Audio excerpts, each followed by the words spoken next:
అందరికీ చిత్ర పౌర్ణమి శుభాకాంక్షలు. అసలు చిత్ర పౌర్ణమి అంటే తెలియని వాళ్ళు చాలా మంది ఉండే ఉంటారు. ఈ యొక్క చిత్ర పౌర్ణమికి తమిళనాడులో చాలా విశిష్టత ఉంది. తమిళ మాసంలో చిత్రై ఏప్రిల్ మే మధ్యలో వచ్చే పౌర్ణమిని చిత్ర పౌర్ణమిగా జరుపుకుంటారు. ఈ రోజు ప్రధానంగా చిత్రగుప్తుడికి అంకితం చేస్తారు. హిందూ ధర్మం ప్రకారం యమధర్మరాజు వద్ద చిత్రగుప్తుడు మనిషి చేసే పాపపుణ్యాలను లెక్కిస్తూ ఉంటాడు. ఈ రోజు చిత్రగుప్తుడిని పూజించి ప్రజలందరూ తాము చేసిన తప్పులను క్షమించమని వేడుకుంటారు.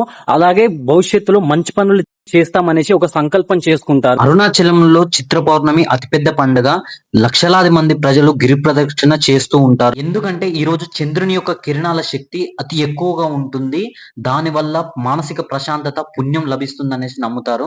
మదురైలో ఈ రోజున దేవేంద్రుడు స్వయంగా భూమి మీదకి వచ్చి మీనాక్షి అమ్మవారిని, సుందరేశ్వరుణ్ణి పూజిస్తాడనేసి ఇక్కడ భక్తుల నమ్మకం. వైగై నది తీరాన వేడుకలు చాలా ఘనంగా జరుగుతాయి. ప్రధాన ఆచారాలు పుణ్యస్థానాలు అంటే పుణ్య నదుల్లో స్నానం చేయడం, అలాగే చిత్రాన్నం అంటే చిత్రగుప్తుడికి పులిహోర, దద్దోజనం లాంటి రకరకాల అన్నాలను నైవేద్యంగా పెట్టాడు. అలాగే చిత్రగుప్తుడు కామధేనువు అంశతో జన్మించాడు కాబట్టి కొందరు వచ్చేసి ఈ రోజు పాలు మరియు పాల పదార్థాలు అనేవి తినకుండా ఉంటారు. మరియు దాన ధర్మాలు, పేదలకి దానం చేయడం వల్ల మన యొక్క కర్మ పాపం నశిస్తుంది అనేసి నమ్ముతారు. మొత్తానికి తమిళనాడులో చిత్ర పౌర్ణమి అంటే కృతజ్ఞత, అంటే ఇతరుల పట్ల థ్యాంక్ఫుల్ గా ఉండే, పాప ప్రక్షాళన అంటే మనం మంచి పనులు చేసి మన యొక్క పాపాలను పోగొట్టుకోవడం, మరియు ఆధ్యాత్మిక శుద్ధి అంటే మనం దేవునికి దగ్గరగా ఉండి మనల్ని మనం శుద్ధిగా ఉంచుకోవడం స్పిరిచువల్ గా. ఈ వీడియో వల్ల మీరేమైనా న్యూ ఇన్ఫర్మేషన్ తెలుసుకున్నట్లయితే please like, share and subscribe, and thank you for watching.